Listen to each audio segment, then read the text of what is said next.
There once was a league that went to stream, whose producers learned of a TikTok meme. We told them they're 3 weeks too late, but the boomers won't let go. Soon may the LCS come to bring us league big plays and fun. One day when the winning is done, we'll take our trophies home. While at home we pantsless cast in hopes our internet will last, getting a first look at the teams while our pets just steal the show. Soon may the LCS come to bring us league big plays and fun. One day when the winning is done, we'll take our trophies home. Lock In gave us a reason to tweet, and rookies showed they can compete. For spring we want full rosters, please, we'll need those visas though. Soon may the LCS come to bring us memes that we put to thrum. One day when the groups is done, we'll take our leave and go. Well, I've got good news. The LCS has come, and with it, the final week of the LCS Lock In Tournament. We have our final 4 teams competing here today and tomorrow in best of 5s for the opportunity to be crowned the inaugural LCS Lock In champion. I'm happy to hit the new record for LCS experience on a single analyst desk, though, as I am joined by LCS greats High and Crumbs alongside current pro Alorum to give us their thoughts on today's matchup. Hi, Crumbs. The two of you spent a majority of your careers actually in the LCS alongside each other, playing at the same time. I'm curious, do you guys have any fun memories of either going up against each other at any specific moments? Crumbs, yeah. I already see you kind of shuddering at this. You say that there's a lot of experience here, but Dash, there are different qualities of experience. And High has a lot more experience, I think, on the podium, and I have a lot from the stands. So I think we got different ways of looking at the LCS for sure. I have pretty fond memories of the LCS for the majority of it. As far as playing against Crumbs, I had a lot of fun. I don't know if he had fun, but I remember enjoyed playing versus Game 2. I was telling Meteos is ganking you mid from the left side. Meteos is gank. I've been tracking him all game. Don't die to this gank. I'm going bottom. Don't die. It dies to the gank, and I just give up at that point. Tilted, mental game. Playoffs, move on. Yeah, Crumbs was the better jungler. If only he had a better team, I think is what we're landing on there. Either way, I'm so happy Put to words bring... in my mouth. I'll take it. Jung diff in chat. No. I'm so happy to have all of you on the desk here with the loads of experience that you bring along with it. Now, later on in the show, we will be taking your questions directly from Twitter for our 3 LCS pros here that we have on the desk to learn a little bit more from them. Let's get a reminder, though, of how we arrived at our Final 4. We've got Evil Geniuses. They started out the tournament in dominating fashion. They're going to face off against the terrifying Team Liquid, who showed their own brand of dominance to earn a spot in the semifinal matchup tomorrow. Today, though, we're going to see Cloud9, who defeated longtime rival TSM 2-1 to earn a spot opposite 100 Thieves, a tournament favorite whose inbuilt synergy has proven to be invaluable here during Lock-In so far. Now, one main takeaway from previous weeks was not only the importance in having a successful bot lane, but how high caliber just in general the remaining bot lanes in the tournament are. So, Crumbs, I got to bring it back up once again as we narrow in on the top 4 teams. Let's talk about the bot lane still alive in this tournament. Yeah, the bot lane seems to have been the way that every team has found wins in the bottom lane, either solo kills or ganking it nonstop, and it seems like 3 bottom lanes in particular have made rounds and been the ones that are dominating. That is Cloud9, Sven, and Vulcan, who either get solo kills and then roam up. You've got Core JJ and Tactical, again, more solo kills. And then the other one that we are going to see today, FBI and Huhi. And funnily enough, these are the 3 bottom lanes that are remaining synergies from last year. Every single other bottom lane has new members, so you can see why they remain together and how those synergies are really important here in the Lock-In tournament, because everyone just goes to the bottom lane and wins that way. Right. You might think about, why are people going to the bottom lane? Well, think about it this way. There's more people down there to kill rather than the top side of the map, right? So, unfortunately for people like Alarum, if you go top, the only thing you get is 1 kill. But if you go bottom, you can kill the support and the AD carry. And generally, they're easier to kill than the top laner. So, having a party down bottom lane makes sense towards the game. And dragons are down there, you know. Who really cares about top lane right now? Just come bottom. And I'm not saying that. Yeah, I'm definitely not saying that only because I'm playing bot lane into Tribals, but just keep coming bot, guys, okay? I reckon. Let's be honest, even Alorum wants to go down and gank bot lane, I'm sure. As a top laner, you're like, anytime my team can set me up for a TP and a dive probably feels good. Oh, anything for my bot lane and anything for my jungler. I am your pet. Scuttle Crab, it's yours. Let's play together, Alarm. I like this. I know, right? I'm feeling a my- flex queue. I'm feeling a flex Unfortunately, queue. my faith is a little bit more toward the jungle than the bot lane. Yeah, we got 4 here. I know Azael was looking for his squad. Maybe we could be queuing up a little bit. My only chance maybe at Master Tier or higher. Now, we also got a good look here at some big-ticket imports for the LCS. So moving away from the bot lane in particular and towards some of those new faces. Let's talk about them. First and foremost, Alarm, coming back to you in the top lane, Alfari. He's been on a tear. All right, so he's been doing absolutely amazing this tournament.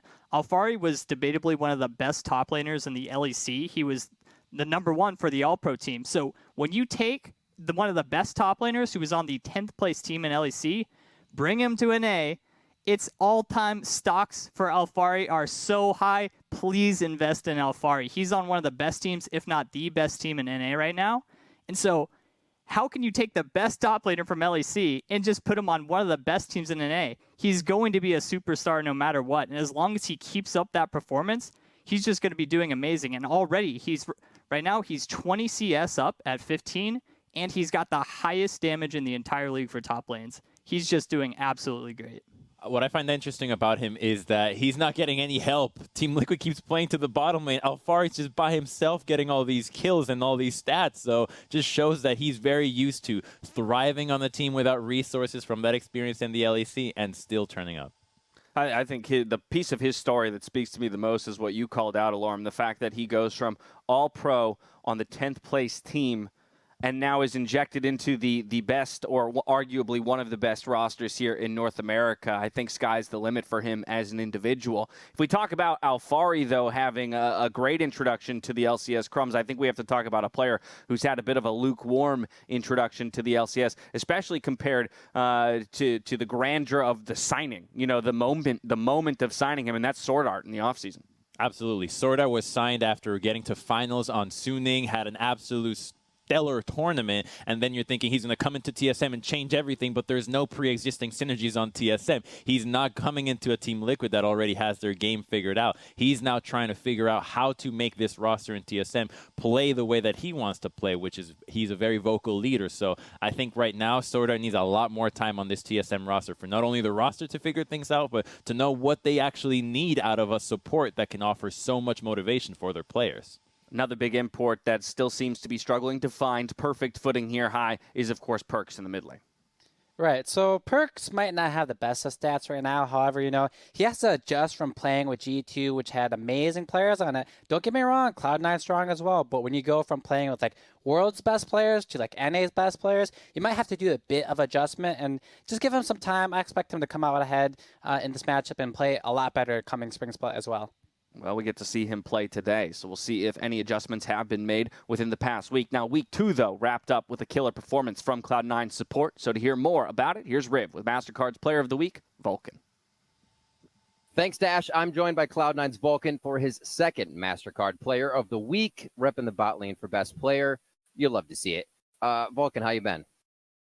Pretty good. I'm happy to win the Player of the Week this time around a bit earlier than I did last year. I think I got the last possible week last year, even though I felt like I had deserving pretty good weeks in the LCS. But it feels good this time around to win it very early.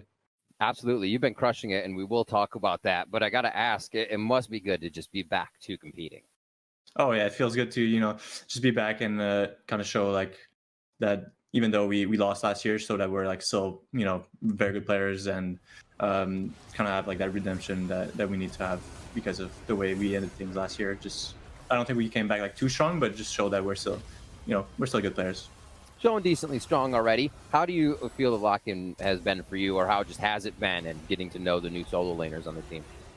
Yeah, I think it's a very cool add to the season. I think, like you said, just getting to know each other, and it's the tournament doesn't have too much impact, but at the same time, there's a nice prize pool to it, and there's obviously glory to winning a tournament. So I think it's a very cool feature that we added. So yeah, it's exciting stuff, and hopefully, we'll show good stuff in the best of 5 as well. And you earlier talked about strength in the bot lane, and I wanted to get your thoughts on the strength of the support role right now. It seems to be deciding quite a bit of the game. Is it just overall synergy? Is it the support bot synergy? Is it jungler influenced a little bit? How's it working so well? I mean, I think support is like pretty easy to impact mid and jungle, especially, and that's kind of how you need to, approach the game nowadays. I think, even though obviously you work with your AD carry, right, and you need to be on the same page to be able to work the lane properly. But I think the most important thing in competitive, at least, is being able to coordinate with your jungler and make sure that you're on the same page to defend camps, invade camps, help your mid laner if he's having a rough time and he needs like a push out or something like that. So I feel that's why you have a lot of impact on the game as a support, because you're able to impact a lot of different players. All right, final question. You win on Friday. Who do you think you're going to be facing in the finals? Is it going to be Evil Geniuses or Team Liquid? Team Liquid is looking much stronger. I think they have a much better ball lane than EG, and I guess they have a better player in every single role. So I wouldn't give. Maybe impact is like arguable with the way he's been showing so far, but TL just looks much stronger across the board. So. Right on. Well, it would be an awesome bot lane battle to watch if it happens. Vulcan, thank you so much for joining me, and congratulations once again. Thank you. Dash, we're going to throw it back to you. Take it away. Thank you very much, Riv. Vulcan citing Team Liquid as his pick for opponents come a finals best of 5. Citing, of course, the impressiveness of the bot lane, as well as being better in every other position. I guess that's a solid way to predict if you're going to use anything as your criteria. Now, heading into the final week of the LCS lock-in, we do move on to patch 11.2. So to my analyst with LCS experience, what do you make of these changes? Alarm, let's start with Akali. All right, so the Akali change is actually pretty big. When you have an energy cost increase from 80 to 100 at rank 5, that delays your windows of trading really by a pretty large amount. You have to wait for an extended amount of time before you can get another trade going. And with dive comps being so popular, especially because Kai'Sa is probably the best AD carry in the game right now, if Akali is worse, that makes the dive comp a little worse. So I think we'll be seeing a lot less Akali, and definitely her lane phase is the most impacted from this nerf. Hi, I'm curious your take on Akali as well. I mean, this is a mid lane champion that has, run rampant through the meta so far. Q nerfs enough to really shift her in priority? Right. I don't actually think that there will be a big... If people want to play Akali, they still will play Akali. Generally speaking, the energy changes will affect lane phase more than a team fight. In a team fight, you're not going to be sitting there on top of the AD carry going Q, auto, Q, auto, Q, auto. You're probably just going to go ulti in, Q, land your E, and then probably ulti again, and or buy time with your Shroud and or Hourglass. So you're not really spending that much energy in the short amount of time. So her team fighting should be relatively similar. However, her lane phase is hit, but people are running teleport anyway, so she should be okay. So if you're going to play her, you'll play her. If not, then you're not going to. I think one of the things that is pretty big is that we have to remember on this season, you don't have the old presence of mind where you get the 50 energy when you have the 5 kills or an assist. So when you have that energy increase from 80 to 100, you're really going to feel, you're going to miss that 50 energy because you're going to be able to get a lot less Qs in that you would have before. Right, those energy changes or the presence of mind changes coming in a patch or two ago, but now kind of the double whammy with the Akali changes plus that hitting her. Of course, we still expect to see her rather occasionally if players feel the need. Another pick though that has had some pretty crazy presence throughout the regional league so far, Crumbs, is Olaf getting a slight nerf. Yeah, Olaf is getting first picked, and the big thing that you'll see is that the healing amplification that he has on his Vicious Strikes at W has now been reduced. The cap is no longer 0 to 50%, but 0 to 33%. So that's a pretty big deal. That's what allowed Olaf to get very low in a team fight and then press W, and suddenly he's right back up to full HP because it combos with the Gore Drinker, with the Conqueror, and every other healing source he has. So this is meant to make him a little bit weaker and more killable when he gets to those very low thresholds. He also got a bit of the life deal buff to make sure that the nerf isn't too big, but this is not a big deal for Olaf. He was already first picked today in the LEC by G2. They crushed with it. You expect Olaf to still reign at the top. This will really barely touch him. Light touches, not much expected to change as a result. So then let's go ahead and take a look at some of the buffs and what might actually shake up the meta. Hi, coming back to you here, support pool. Right, so there's been a few changes to a couple of the supports, mainly Senna and Soraka. Support Senna makes a lot more gold now because when you collect the little wraiths that drop from minions and monsters, you get over double the gold previously. So she makes more money, she does more damage, she heals more. Soraka heals more off of healing others and from landing her Q, and with Moonstone being the meta right now, I expect to see more enchanters coming through. Now, that might be my personal experience from Twitch Rivals and playing bot lane myself, but I hope to see some Senna. I hope to see more Moonstone enchanters, even potentially, Ivern top with Moonstone or something like that. Who knows? Yeah, big changes to those enchanters, looking to rival some of the more aggressive picks in the bot lane. Last but certainly not least, Alorum, is the Nocturne buff. There's been a lot of talks about where exactly we'll end up seeing him, if at all. Right, so Nocturne was played mid in the LCK, and I do think lane Nocturne got a pretty significant buff just because 2 seconds off your Q means you get to shove the lane at a increased rate, and you get to have a little bit more timers to make those trades. Although in mid, you're doing less trades, and you're more shoving the wave, going with your jungler into the enemy jungle, and moving to other lanes when you're 6. It's also, however, a good buff to jungle because, I mean, what's not to say about it? Like, you get 2 seconds off your Q, that's a faster clear, less CD on your ult, you get to gank more. And if you're talking about the top lane, you'll probably see him a little less because he's mainly used as a counter pick there into melee champions, but I think we'll be seeing him mostly in NALCS in the jungle and mid. Yeah, I think it's interesting for especially this matchup because last year it was actually Blabber and Closer who were the only junglers that brought out Nocturne, and their mid laners love to play Twisted Fates and Gallios and these kinds of global supported style champions. So today you've got a Nocturne buff, you have a potential best of series where you can surprise someone. So I think that Closer and Damonte can really bust this out just like they did last year against Cloud9. Maybe Perks and Blabber can feel it too, but I think this is Nocturne in the jungle, not about lane. I'm a huge Nocturne fan, so I would love to see him out on the Rift today. Now, they gave us their thoughts on the patch. Now I'm going to take the collective LCS experience of the analysts and put it to the best possible use. That's answering your Twitter question. So we gathered a few from Twitter just moments ago. Let's take a look at the first one we've got. I'll read it out here. Big fan of everyone.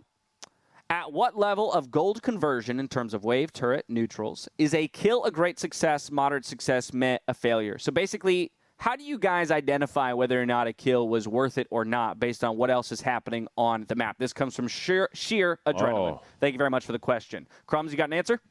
Oh, right away, I'm just thinking that as a jungle, you want to make sure that you're not wasting time. So if you're getting a kill that took a very little time for you to get, and that you just walked into the jungle, you walked into a lane, got it, and then continued on your pathing, then I think that's fine. It's usually when you start to get those kills that you wait in a brush for a few minutes, seconds, whatever amount of time you waited, those are not worth it. So from the jungle, just make sure that it's efficient with your pathing and you're good to go. Alorum? Yeah, and if you're a top laner and let's say you're a jungle and you're ganking top and you see that your top laner is catching maybe a wave that got stacked 2 times, that gank is usually not worth it if you get the kill later on. Like, let's say you have to chase him to the end of the lane because the double stacked creeps are worth more XP and gold combined than the kill would be. So you could get that kill, but missing all of those creeps is not worth it. So if you are doing that gank, make sure you're trying to thin the wave out before you execute. Hi. All right, sure, Adrenaline. My piece of advice is these guys are talking about actual gold values and all that. No. You look at the enemy team. Who's carrying out the team? If you're killing him, it's worth no matter what. It's all about the mental game when it comes to solo queue. Yep. You kill that carry Tryndamere, that's worth for sure. All right. See, I like that. There's a few different perspectives, and it's all based on where you're at. You playing on the pro stage? You playing in solo queue? What lane are you? The answer can definitely vary as a result. This one coming from Lelo Lad. The transition from playing to casting analysis. Was that a hard road to go down, or did it come naturally? With hard work, of course. Well, let me be the first to answer. None of these guys work hard. No, I'm kidding. How was it for you guys? How was that transition from the rift to the stage? All right, dude, I'll tell you exactly how it was. So the first time I did it, I was only doing desk, and I thought to myself, this is amazing. This is like being a food critic. You just eat, you watch all the gameplay, and you say, I didn't like it, but you don't have to do any of it yourself. Amazing. I loved it. And then now, though, transitioning to casting, there actually is work that needs to be put up because there's no way without any hard work I'd be able to speak that long without just completely fumbling. All right. Okay, fair enough. Hi. I would say the most difficult thing is just about how you say things. It's easy to watch the game and like learn and know what to say, but how to say it is the more difficult part. Like being eloquent with your words and saying it promptly, precisely, and making it so that others can understand you, I would say that's the most difficult thing for sure. For me, I guess, and I guess for anyone, it depends on how much you enjoy talking about League of Legends. I could go on and on and on about talking League of Legends all day with my friends. They hate it. So coming into casting and analysis, I think it's not too bad. Like, maybe you can fumble over your words every now and then, but if you have something you're on, then you could just go on and on about it for however long until the production wants you to go. Yeah. There are a whole lot of facets that go into making a broadcast, and I think for each individual, you're going to run into your own obstacles in terms of improvement. I myself am looking to go from screen to Rift, whereas you guys went from Rift to screen. I don't know when I'll make it to the LCS, but it'll be soon, I promise. And then I'll have an answer for the same question. Question number 3. This one comes from Jinxer the. Since Alorum plays the banjo, what instruments would High and Crumbs want to learn? Also, if Alorum couldn't play the banjo, what would he play instead? The piano. So Alorum, go. I knew this was going to happen because this whole banjo thing with me is just stuck to me like cement. I can't get rid of it now that everybody knows that I play it. But anyway, if I didn't play the banjo, I also play the guitar. But assuming I didn't play the banjo and the guitar, I'd play the bass. Okay. But we're hard on the string instruments over there. Yeah. Okay, I'm learning bass, dude. I started learning bass during quarantine. That's what I'm doing. Well, there's your answer. Crumbs is already becoming a bassist. Hi, what about you? Piano for sure. I am musically inept. I cannot do anything when it comes to music, singing, nothing. I got nothing. But if I were able to do something, it'd be piano.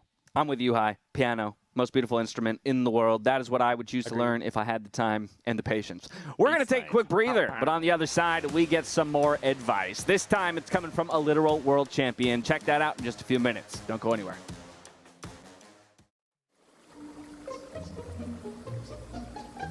And now, it's time for sage advice from a literal world champion.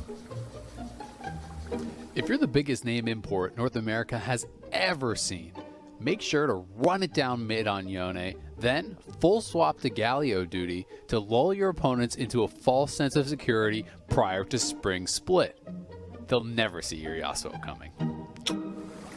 This has been sage advice from a literal world champion. Only the best advice from the literal best in the world. Welcome back to the LCS Countdown. We're not far away from our first best of 5 of the year and the Lock In Tournament. 100 Thieves versus Cloud9. A reminder that the competitors of Lock In are also competing for $50,000 to the charity of their choice if they win the finals. 100 Thieves, they've chose to represent the charity of the Dream Builders Project, a local LA-based charity, while Cloud9 is competing for the National Council of Behavioral Health. Always good to see games played for a good cause. But based on the performances we've seen across 2 weeks, I want to get your matchup report cards up onto the screen and see where you think the strengths for each of these teams lies and how ultimately it compares to the fans on Twitter. So, Alorum, we're taking a look at your card first. All right, so there's a not so hot take in the top lane. I think most people can agree that there is probably going to be some top diff this game someday. Obviously extremely good, Fudge a little shaky right now. And while I put Damonte and Perks 30-70, it could be a little bit closer because this might be the hot take. I think Damonte, comparatively to Perks, is more important to 100 Thieves than Perks is to C9. Damonte sets up so many of the early game plays for 100 Thieves that without him, and maybe they had a different mid laner, they could have a rough time. But with Perks, he usually plays for that lane kingdom really high, I have so much more CS than you kind of play style where he shoves them in, and he plays with Blabber most of the time. So it will be interesting to see if Damonte can somehow manage Perks' lane kingdom style to still help out his team. All right, nice table setting. Crumbs, what about you? All right, I see the game similarly to Alorum here. I see the solo lanes being very important here. I think they're a little bit 100 Thieves favored, but not by much. And then the flip side, I think a lot of the game is just going to be decided by the bottom and the jungle synergy. So Closer, Blabber, Sven, and Vulcan with FBI and Huhi, I think they're evenly matched. So it's going to be a matter of can the bot lane and the jungle group up and then influence whatever is happening with the solo lanes. I think the solo lanes will be dictated by the draft, but I'm just looking at jungle support, baby. That's the way the meta, that's the way the teams have gotten into these quarterfinals and semifinals, so look out for that. Very intriguing. I'm also noticing, of course, that you kind of have a flip-flop of Valorum's mid lane matchup. We'll discuss that mid lane matchup in just a moment, but I want to get to High's report card as well. You know, I took a look at the report cards. It looked like Fs for both of them personally, but of course, I think everyone's in agreement that Someday has a large advantage over Fudge. The only reason why I have jungle 50-50 is because jungle is not about out-jungling the other jungler anymore. It's about making plays with your mid laner and your support. However, that's in favor of C9 for me. Perks is better than Demonte in my opinion. Same with Sven and Vulcan over FBI and Huhi. So I don't think they're jungle 50-50. C9 wins everywhere else besides top. All right, let's take a look at Twitter and their picks. I am very curious to see where the Twitter sphere lands. I mean, just between the three of you, we had quite some variance. So now we take a look at Twitter's picks. They are in a very much agreement in the top lane. I think that's the one thing that won't surprise many. Closer, a very slight edge in the jungle. Perks, Sven, Vulcan winning out hard on the bottom and mid side of the map. So with all of this in mind, with your own report cards, Twitter's report cards in mind, I want to start working through the lanes as quickly as we possibly can. Let's start in the top lane.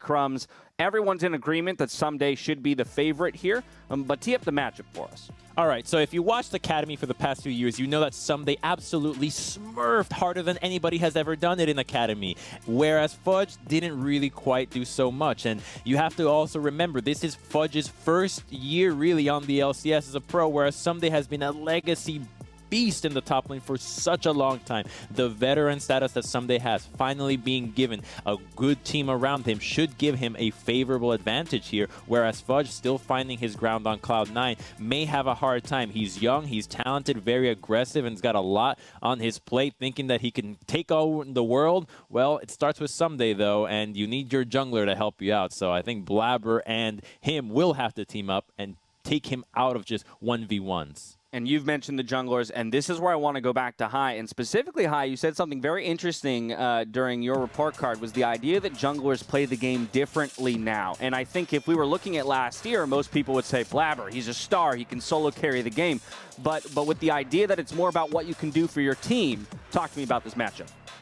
Right, so Closer and Blabber's mechanics are pretty similar, same with their playstyle. So for me, it's not actually that important who the better jungler is. It's more important to me who the better support and mid laner is. Because when you watch these games, you'll see that the junglers are making a lot of plays with their support and their mid laner. And for me, I had Vulcan over Hui in terms of who's better at roaming, in terms of who's not getting caught out as much, and who's a better playmaker. So I think that'll play a large role into how Blabber's going to get leads over Closer and the rest of the team. I want to make a comment on the stats that we saw on the graphic a few moments ago, because we saw that Blabber's CS differential was #1 while Closer's was at 8th. And so you would think that's a really substantial difference, like, oh, Blabber must just be pathing better. But I believe that Closer usually uses his advantage to take it straight to the bot lane so that FBI and Huhi can use their advantage to carry the game, while Blabber uses his advantage with perks to go into the jungle and take more camps. So while Closer isn't farming as much, he's more playing toward the team, while Blabber's more playing toward the 2v2 in the mid and jungle. All right, lastly, let's talk mid laners, because this is actually a place where we had people with check marks on either side of the matchup. And Alorum, I think it was you who spoke a little bit about how maybe Perks is still the better individual player, but you believe Demonte is a bigger part of 100 Thieves' success. Right, so I think that Perks probably has the better hands in this case. His mechanics are crazy, although he's had a little bit too much fun in this early lockout tournament. So let's see if he does a little bit better in this matchup. This is a real test for Demonte to see if he can compete with the best. Perks is known to be one of the best mid laners in the world at one point. So can Demonte handle the pressure, and can he keep doing what he's doing and supporting his team? It's Lock In, it's less than a month into the year, but it's still playoffs, and Perks in playoffs turns up way harder than regular season. So I think that with that buff, Cloud9 can do a lot more in the mid lane that we've previously seen. We've heard lots of thoughts, but what's one more perspective? Let's get it on this matchup. A word from, and I am legally obligated to say this, the smartest lamb in the fam. It's the mean Mr. Keen. Thanks, Dash. It's Keen here with a couple thoughts for you this week. Lately, I've been seeing a lot of messages around this 100 Thieves team, and people are saying, is this the best 100 Thieves team ever? Are these the best 4 players we've ever had Someday play with in the LCS? And I have to say, Is that even true? See, when making this roster, Papa Smithy in his 100 Thieves Cash App compound with all those rooms and layers, he probably didn't wheel up a whiteboard and all of his analysts and think, well, guys, how do we beat the 2018 iteration of 100 Thieves, right? That is not how teams are made. You're not trying to beat your old self. You're trying to beat other teams today. And even then, that roster was Someday and 4 other guys. An MVP performance from Afromu, a high potential bot laner in Cody Sun, and 2 very good role players who were accustomed to being more supportive in Ryu and Meteos. That was a very good team, and that still was not enough to win the LCS. This current roster is Someday and 4 other guys whose notable accomplishment was getting 5th in the LCS last year. We throw that team with Someday, and now expectations are sky high, but it doesn't actually matter if they're unable to beat the other teams in the LCS today. So being the best 100 Thieves team only matters if they happen to also be the best team in the LCS right now. Which leads me to ask, are narrative guys like me and like you setting expectations for this 100 Thieves roster a little too high? I love this team. Top 3 for sure. 3-0 over Cloud9. Book it. Back to you, Dash. A very tempered expectation for the matchup. When we come back to the desk, we'll make sure that we re-hit the predictions for these 3. They locked them in before the day, but the players and the teams are ready to get this series underway. So let's hand it over to Freakin' Kobe to get ourselves into Game 1.